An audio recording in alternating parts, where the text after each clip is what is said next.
A criança. Primeira parte.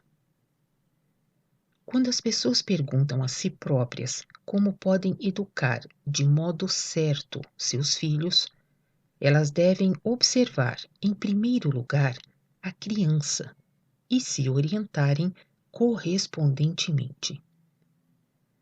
Desejos próprios do educador devem aí ser completamente postos de lado. A criança deve seguir o seu caminho na Terra e não o caminho do educador. Bem-intencionado é um educador quando deseja, de bom grado, colocar à disposição de seu filho, para proveito deste, aquelas experiências que ele próprio tivera que colher em sua vida terrena. Quer muito poupar a criança em decepções, perdas e dores.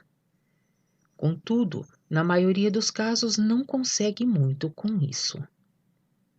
Tem de reconhecer, por fim, que todos os seus esforços nisso e sua boa vontade foram totalmente em vão, pois a criança em desenvolvimento segue, de súbito e de modo inesperado, em determinado tempo, seu próprio caminho, esquecendo ou desprezando todas as exortações nas decisões para si mesma importantes. A tristeza do educador a tal respeito não é justificada, pois, em sua boa vontade, ele nem levou em consideração que a criança que ele queria educar não tem de seguir absolutamente um caminho idêntico ao dele, se ela quiser cumprir direito a finalidade de sua existência nesta terra. Todas as experiências que o educador pôde ou teve que vivenciar em si próprio tinham sido destinadas a ele e a ele eram necessárias, tendo também por isso trazido proveitos somente ao educador, se foi capaz de assimilá-las de modo correto. Esse vivenciar do educador, contudo, não pode trazer à criança o mesmo proveito, visto que o seu espírito, por sua vez, tem de vivenciar algo completamente diferente para o seu desenvolvimento, conforme os fios do destino que com ela estão entretecidos.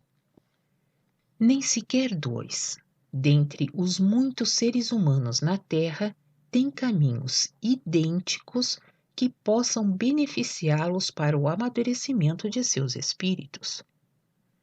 Por isso, as experiências de uma pessoa não adiantam espiritualmente para uma segunda. E se uma criatura humana trilhar, imitando com exatidão o caminho de outrem, terá malbaratado sua própria existência terrena. Deveis apenas preparar o instrumento para a criança, até o seu amadurecimento, do qual ela necessita para a sua vida terrena. Nada mais. Isto é, o corpo terreno com todos os seus aparelhos de matéria grosseira. Atentai nisso com todo cuidado para não torcê-lo ou até torná-lo completamente imprestável por exagero ou unilateralidade. Ao lado das necessárias capacitações de movimento, o aprendizado da atividade certa de seus cérebros representa um papel importante. A primeira fase educacional termina quando a maturidade se inicia, e só então é que deve seguir-se a segunda, a qual deve ensinar o espírito a dominar certo o corpo todo. Os filhos desses seres humanos terrenos, até os anos de sua maturidade, quando então o espírito se manifesta, sentem predominantemente somente de modo integral. Evidente que, interiormente, já estão encandecidos pelo Espírito. Portanto, não há caso somente como um animal nobre em seu desenvolvimento máximo, mas muito mais até. Contudo, mesmo assim é predominante aí o que é do enteal, e por isso determinante. Cada educador tem de manter isso incondicionalmente em vista. Nesse sentido, tem de ser severamente orientada a base de uma educação, se o êxito deve ser perfeito e sem prejuízos para uma criança. A criança deve primeiramente obter plena compreensão do grande atuar de tudo quanto é enteal, já que nessa época ela se acha ainda mais aberta para o enteal do que para o espiritual. Assim, seus olhos se abrirão cheios de alegria e puros para as belezas da natureza que vê ao seu redor. As águas, montanhas, florestas, campinas, flores, bem como os animais, tornam-se então familiares a cada criança, e ela ficará solidamente ancorada no mundo, o qual deve oferecer-lhe para a sua existência terrena o campo de atuação. A criança estará então completamente firme e plenamente consciente na natureza em toda a atuação enteal, compreensiva e, com isso, bem aparelhada e pronta para atuar com o seu espírito, elevando e beneficiando ainda outrossim tudo aquilo que está em sua volta como um grande jardim.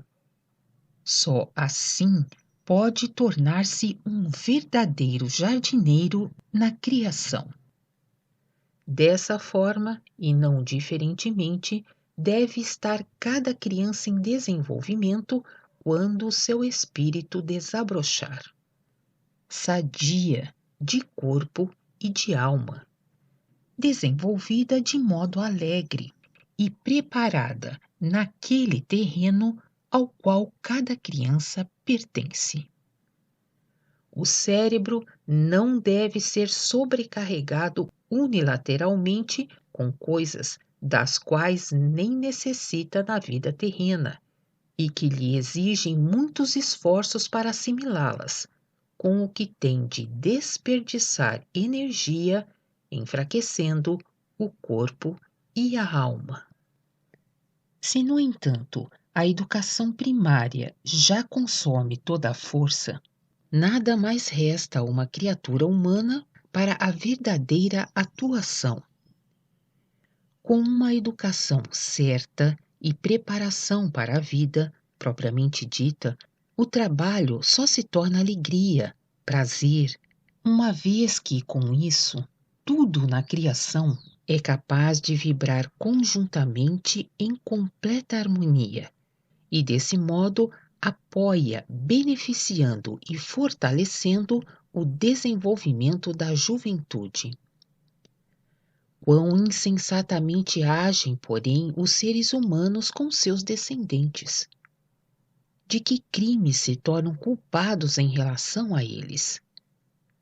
Exatamente quando o espírito desabrocha no corpo da moça para se utilizar do instrumento de matéria grosseira e do de matéria fina, a ela confiado e doado, portanto, para que se torne verdadeiramente uma criatura humana, a feminilidade da jovem é arrastada para divertimentos terrenos, a fim de levá-la depressa ao homem.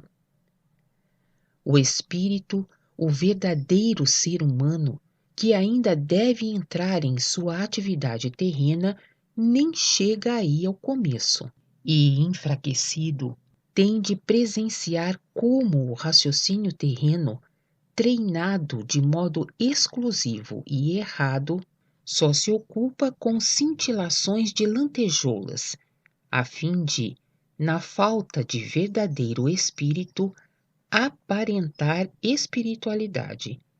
E como é assim arrastado para toda sorte de coisas impossíveis, requerendo e desperdiçando com isso toda a energia que o instrumento pode dar. Tornam-se finalmente mães sem antes serem realmente seres humanos. Por essa razão, nada mais resta ao próprio espírito para a atuação, nem tem possibilidade alguma para tanto. E como o moço não se dá muito melhor. Está exausto, moído pela sobrecarga escolar, os nervos superexcitados. Oferece ao espírito, em seu desabrochar, apenas um solo doentio, um cérebro supersaturado de coisas inúteis, torcido.